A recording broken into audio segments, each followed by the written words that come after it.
Indigenous Australia has a population of over 500,000 people, and it is growing. Unfortunately for this growing population, the education statistics paint an alarming picture. Indigenous youth remain the most educationally disadvantaged group in the country. They are disadvantaged in terms of access to appropriate and high-quality education, and as a consequence many are not reaching the basic educational milestones. While at present there are large challenges, improvements can be made with appropriate policies, funding and partnerships between the government, education providers and communities. Compared to non-Indigenous Australians, statistics show that Indigenous Australians are less likely to get a preschool education, are well behind in literacy and numeracy skills development before they leave primary school, have less access to secondary schools and the communities in which they live, which means that to attend secondary school, students often have to leave their community and the land that they identify with. Once attending these schools, students often struggle with the Western ideals that they do not share, but are expected to know and follow.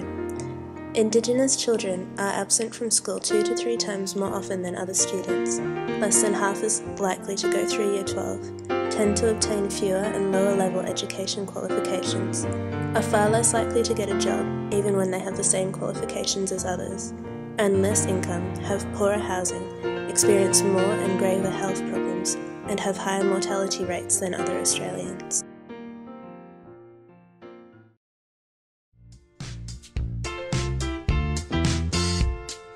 ARDI is a program that is working to change these statistics. The acronym stands for Achieving Results Through Indigenous Education. It also takes its name from the original Queensland State of Origin captain, Arthur Artie Beetson, and proud Indigenous man himself. In 2010, the former Origin greats, FOGS, and the Federal Government's Department of Employment, Education and Workplace Relations partnered to implement a pilot program into 6 southeast Queensland state high schools. Today the program is successfully running in 14 schools and reaching 1,000 students statewide. The socio-cultural learning theory is evident throughout the ARDI program, as the program uses an interpsychological approach to learning.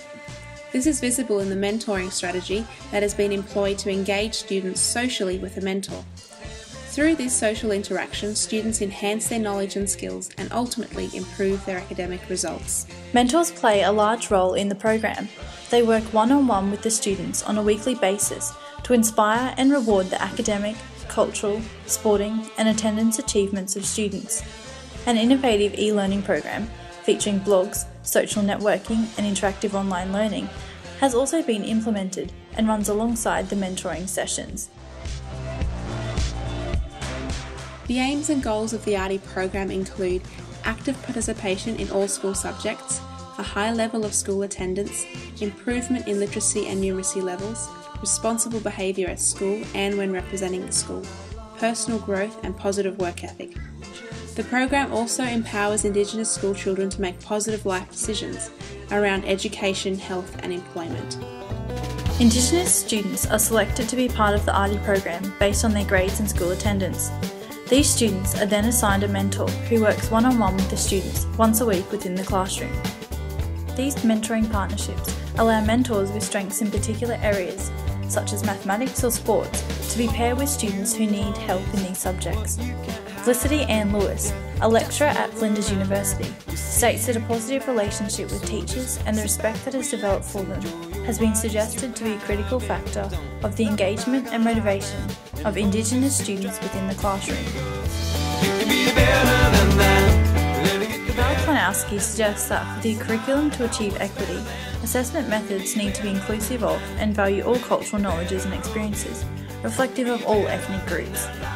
The ARDI program aims to help bridge the gap between the curriculum and the classroom to allow Indigenous students to achieve within school and beyond.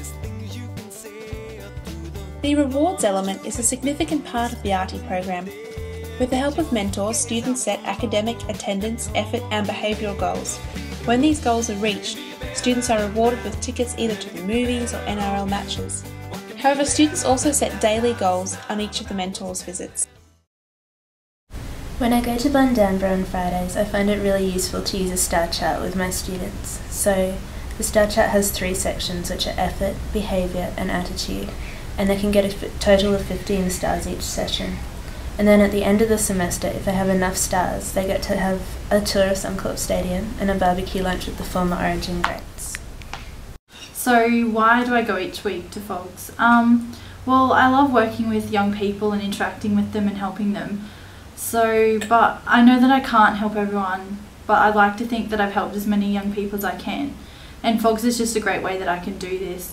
So I guess that I'd love to see the students that I tutor each week improving their attendance, their school achievements and results, and see them reaching the goals that they set out to achieve.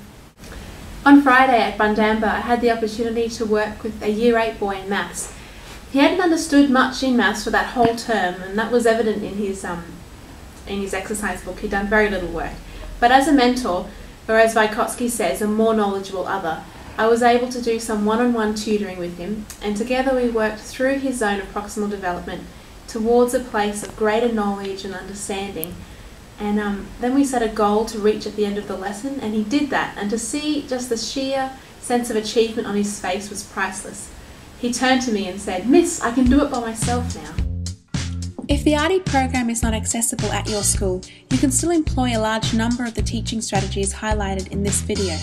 However, there are some points worth considering before you implement either an Indigenous or a mentoring program at your school. Firstly, students may not be ready to associate themselves as Indigenous.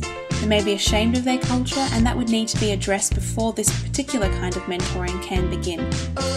They also may not want to acknowledge that they need that little bit of extra help, or they may find it purely embarrassing to have an individual mentor with them in the class. Most importantly, ensure the mentor invests in a healthy partnership with the class teacher. Doing so builds respect between the two parties and puts the student's learning first.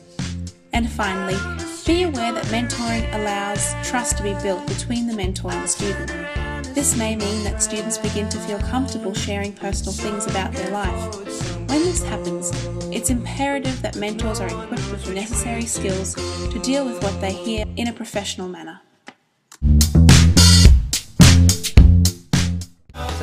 It's inspired me because now I know that there's people believing in me. I'm actually going to work more hard at school and see where I can get later in life.